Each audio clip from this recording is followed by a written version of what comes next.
நான் தஞ்சாவூர் எப்போ போனாலும் பெரிய கோயிலுக்கு போகாமல் வரவே மாட்டேன். அது என்னவோ தெரில, அங்கே போய் உட்காந்துட்டு வந்தால் ஒரு மாதிரி மன நிம்மதியாக இருக்கும்.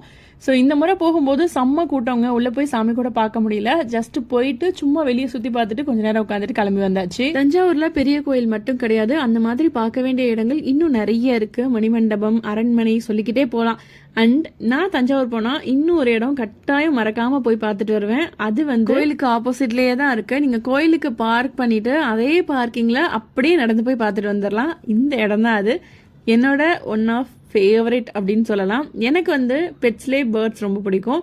அதுலேயும் இந்த மாதிரி லார்ஜ் பேர்ட்ஸ் எனக்கு ரொம்ப பிடிக்கும். பட் எனக்கு வளர்க்குறதுக்கு இடம் கிடையாது வீட்டில். ஸோ அதனால எப்போ போனாலும் மறக்காமல் போய் விசிட் பண்ணுற ஒரு இடம் எது அப்படின்னு கேட்டிங்கன்னா தஞ்சாவூரில் இருக்கக்கூடிய ராஜாலி பேர்ட்ஸ் பார்க். இங்கே என்ட்ரி ஃபீயாக அடால்ட்ஸ்க்கு 150 ரூபி கலெக்ட் பண்ணுறாங்க. அண்ட் கிட்ஸுக்கு அண்டர் 5 வந்து ஃப்ரீ அப்படின்னு தான் நினைக்கிறேன். அண்ட் பார்த்தீங்கன்னா ஆஸ்டிச்சில் இருந்து குட்டி குட்டி பஜ்ஜீஸு, அப்புறம் லவ் பேர்ட்ஸு, அப்புறம் குட்டியாக முயல், எலி, அப்படி இப்படின்னு பெட்ஸில் என்னென்னலாம் வளர்க்க முடியுமோ வீட்டில் வளர்க்குறாங்களோ அது எல்லாமே வச்சுருப்பாங்க. நீங்கள் போனீங்கன்னா கண்டிப்பாக விசிட் பண்ணி பார்த்துட்டு வாங்க. எங்கள் வீட்டு குட்டீஸ்லாம் ரொம்ப ரொம்ப ஹாப்பி. அந்த குட்டி பேர்டை பார்த்துட்டு கையில் பிடிக்கிறேன், கையில் தூக்குறேன் அப்படின்னு சொல்லி செம்ம எக்ஸைட்மெண்ட்டோட விளையாண்டுக்கிட்டு இருந்தாங்க.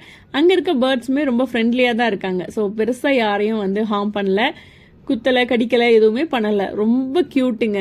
எனக்கு இந்த பேர்ட்ஸ்னா ரொம்ப பிடிக்கும். அது ஏன்லாம் எனக்கு தெரியாது. அண்ட் எங்க வீட்லயுமே ஒரு பேர்ட் நான் வளர்த்துட்டு இருக்கேன். அந்த பேர் வந்து ஜாசு. பிரவுன் த்ராட்டட் கன்யூர், பிரவுன் த்ராட்டட் பேரக்கிட் எப்படின்னாலும் சொல்லலாம். அண்ட் இந்த இடம் எனக்கு ரொம்ப பிடிச்சிருந்தது. நம்ம கையில ஃபீட் கொடுத்து எல்லாத்துக்குமே கொடுக்க சொல்லுவாங்க. அந்த கோழி அப்புறம் அந்த வாத்தெல்லாம் குத்தி குத்தி சாப்பிடும்போது அது ஒரு மாதிரி வித்தியாசமான ஃபீலா இருந்துச்சு. அதுவும் மசாஜ் பண்ற மாதிரி இருந்துச்சு. ரொம்ப நல்லா இருந்துச்சு.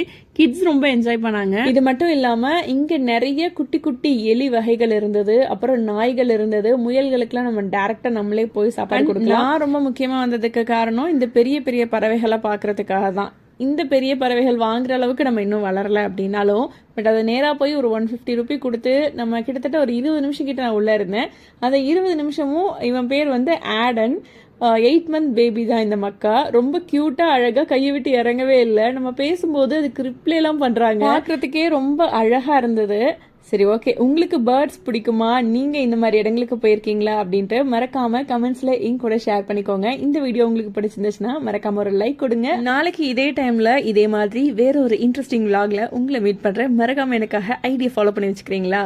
ஓகே, பாய்.